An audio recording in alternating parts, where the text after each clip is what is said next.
पति को देखते हुए चलते हो, लोगों को देखते हुए चलते हो, तो कहीं ना कहीं आपको एक नई चीज सीखने के लिए मिलेगी। एक बार महात्मा गौतम बुद्ध, जो सत्य की, जिसने खोज की, ज्ञान की खोज की, जिसने सत्य के बारे में हमें बताया, वो महात्मा गौतम बुद्ध जब तपस्या कर रहे थे तो अपनी तपस्या से बहुत हजार वर्षों सालों तक उन्होंने तपस्या की। वो अपनी तपस्या में वो चीज पा नहीं पा रहे थे, जो चीज के लिए वो आत्मज्ञान के लिए गए थे, वो उनको समझ में नहीं आ रहा था। तो निराश हो गए, हताश हो गए, और हताश होके अपने तप का स्थान छोड़ के और नदी के किनारे जाके बैठ गए। वहाँ विचार करने लगे कि मैंने इतना तप किया, मैंने अन्न ग्रहण नहीं किया, मैंने जल ग्रहण नहीं किया, इतने वर्षों तक तप किया, लेकिन मैं जो चीज चाहता हूँ वो मेरे को मिल नहीं रही है। तो वहाँ नदी के किनारे बैठे बैठे उन्होंने एक गिलहरी को देखा।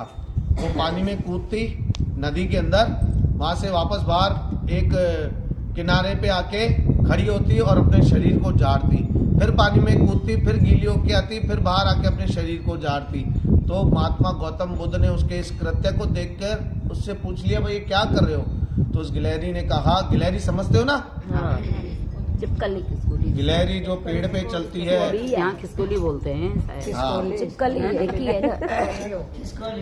हाँ, गिलहरी से जाके महात्मा गौतम बुद्ध ने पूछा कि आप ये क्यों कर रहे हो? तो उन्होंने कहा कि मैं पेड़, नदी के किनारे जो पेड़ है यहाँ पे मैं रहती हूँ, मेरे 2 बच्चे नदी में गिर गए और डूब के मर गए। अब मैं कोशिश कर रही हूँ नदी का पानी सुखाने की। उसने ऐसा अपना कोशिश जारी रखी और वो ऐसा करते करते वो भी नदी में डूब गई। तब महात्मा गौतम बुद्ध ने कहा, सोचा, मन में विचार किया कि ये एक जीव होके इतना कोशिश, इतना कृत्य कर सकता है, मैं तो मनुष्य हूँ। एक बार निराशा हाथ लगी तो क्या हुआ, मैं दूसरी बार फिर से कोशिश कर सकता हूँ। फिर महात्मा गौतम बुद्ध एक वट वृक्ष के नीचे जाके ध्यान मग्न हो गए। जिस दिन उस वट वृक्ष के नीचे वो बैठे थे, वो दिन पूर्णिमा का था, और उस दिन से उस पुण्य का नाम बुद्ध पूर्णिमा पड़ा। क्या पड़ा? बुद्ध पूर्णिमा वो दिन था। तो हमको हमारे जीवन में कहीं जगह बहुत सारी चीजें सीखने के लिए मिलती है। आप सीखने की दृष्टि से देखोगे बहुत कुछ सीखोगे, और अभिमान की दृष्टि से देखोगे तो कुछ नहीं सीखोगे।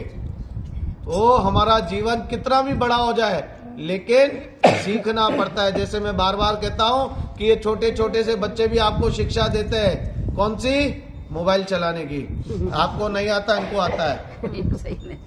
कि मेरे साथ भी बहुत बार होता है कि मैं वो चीज नहीं कर पाता हूँ, फिर मैं मेरी गुड़िया को कहता हूँ, मेरी बिटिया को कहता हूँ कि वे मेरे को समझ में नहीं आ रहा, तू करके दे।